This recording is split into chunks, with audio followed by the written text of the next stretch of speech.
Hello beautiful people, it's your girl Genie and it's Genie's signature. So today I'll be making this beautiful dress. It's a Basque gown with loops at the back, and it's going to be having a queen hand neckline, and it's going to be a princess dart. So if this is what you're interested in, please kind of watch till the end.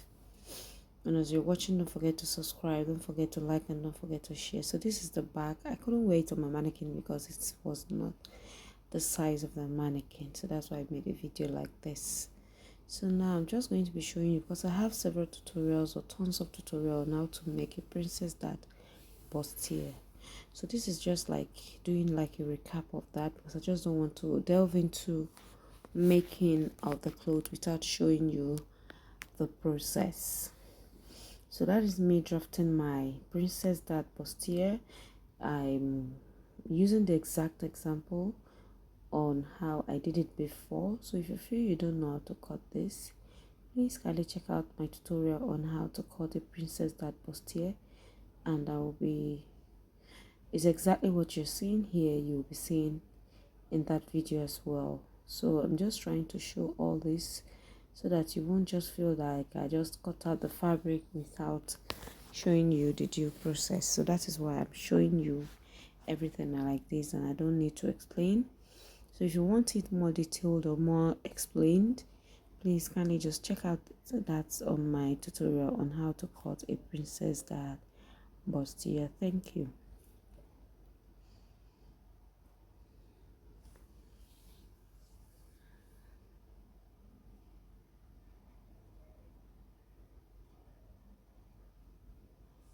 So if you have any questions, you can kindly leave it in the comment section, and I'll be right there to oblige. Thank you.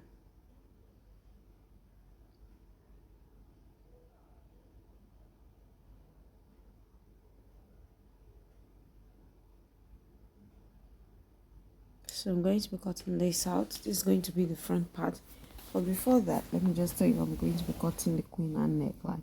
So for the neck width, I did it 3.5, and then I came down for the depth by 6 inches, and I marked the same 3.5 inches right there to get a straight line. Now I'm going to be getting the midpoint of my depth, which was 3 inches, and then I went out by 1 inch, and then I'll be extending the light by that 1 inch like so, and then I'll be using my curve ruler to connect that, okay, my straight ruler first to connect to the neckline, and then I'll be using the curved parts to draw out the hack from that 1 inch down like so. So when you see this, you're going to be seeing that it's going to be coming out as a queen and neckline. So this is me cutting out the pieces, as you can see right now.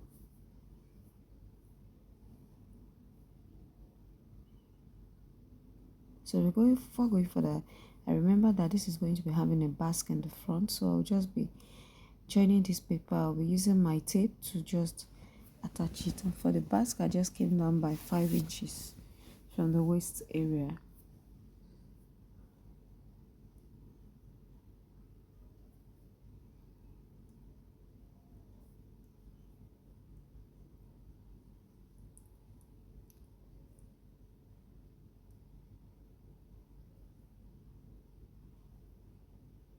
And so just connect it like so.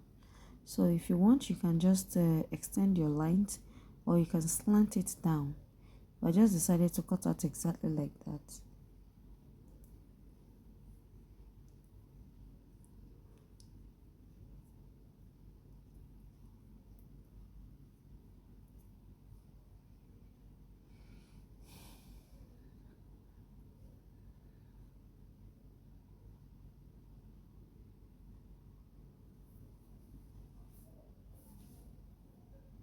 So now I'll cut out the necklines. So you just follow the way I'm cutting it, like so. And this is what we have. By the time you open it up, this is how it's going to be looking. So we have this. I'll be cutting all this on my fabric, but before then, let me cut out the back piece. So for the back piece, just fold your fabric into two, or your paper like this, and then just do all the necessary things you're supposed to do. And then this is we having a yoke like in form of an arc right here. I've done a tutorial on this as well. So, and it's going to be having corset loops at the back. So just connect and cut out. And then because of course I'll be reducing, I didn't add the zipper allowance, and then I'll be deducting 2 at the upper part and 1.5 inches at the lower part, just to give it a bit of a slanted look. And then I'll just cut this out.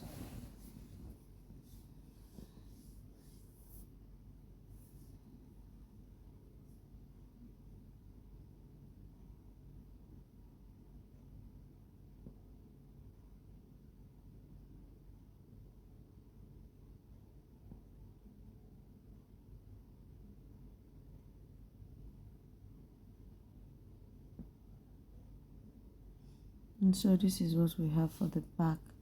So I'm going to be taking all these papers, and then I'll be transferring all this on my fabric. And of course the lower part, which is the skirt part, is already cut out. I'm not going to be showing you how I'm going to be cutting that, because I have tons of tutorial on how to make a skirt. So this is the fabric. I've already gone ahead to cut them out on the fabric. I've cut out on lining, and then iron gum stay on it to give it stability. So I did that to all the linings. And then for the bustier part of the princess dart, the iron my wadding to that to give it bust. Yeah, so those are the all. That's what I'm trying to show you right there. So now the next thing for me is to just go and couple everything together. Just place as appropriate, and then join. I'll be joining the front parts first, and then join the back as well. And then I'm going to be joining the linings as well, and then use them to turn them all the way. So let me quickly do all that, and then I'll be back to show you the next step. So I've gone ahead to do all that. So this is the skirt. I've gone ahead to turn my skirt and all. I didn't really iron it. Yes, that's why it's looking like that. So let me just set that aside, and then I'll show you the back pieces. This is the back pieces. As you can see, I've gone ahead to turn it with my lining. I've gone ahead to do my where the eyelets will be. So I'm just going to be puncturing those places and putting my eyelets later off camera. So those are the places going to be like 5 or 4 for each side. And then this is the front. Don't mind this front though. This material is very funny. So, and in the style that I saw that my clients showed me, they did the princess dart like this, and then ran 2 stitches on it, and then fixed a plastic body on it. So I just had to do it exactly how my client wanted. That's why the thing came out looking rough like that. But by the time I give it a very good press, it's going to be looking beautiful. So I'm going to be taking all this and then joining it on the shoulder and on the sides, and then I'll be back to show you the next step. So I've gone ahead to do that. I've closed up my skirt.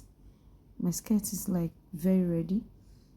And then of course the upper part is also ready because I've gone ahead to close it out, as you can see. So this is what we have.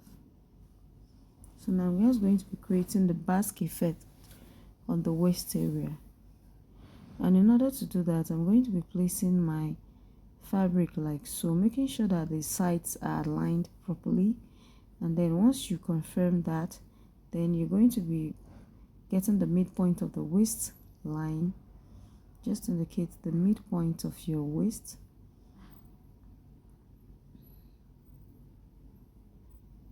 And then you're going to be carving out, come down by 3 or 4 inches for your basque, and then you draw out the line like so.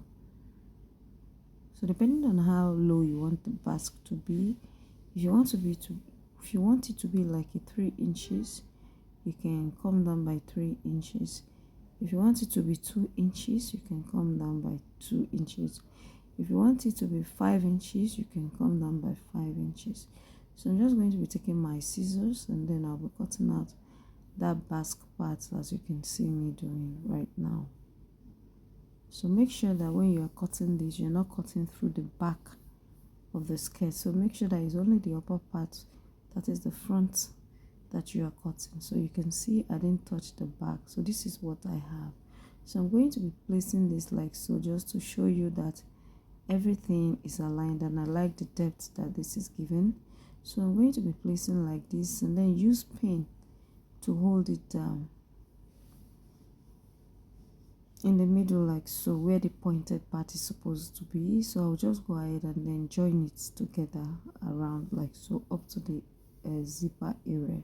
Now when I did that, I gave it some accessories. For the sleeves, I just cut out the basic sleeves, and then I attached some feather appliques on it, and then this was how beautiful cloth came out to be. So if you enjoyed watching this tutorial, thank you all, and God bless you. So see you all on my next tutorial.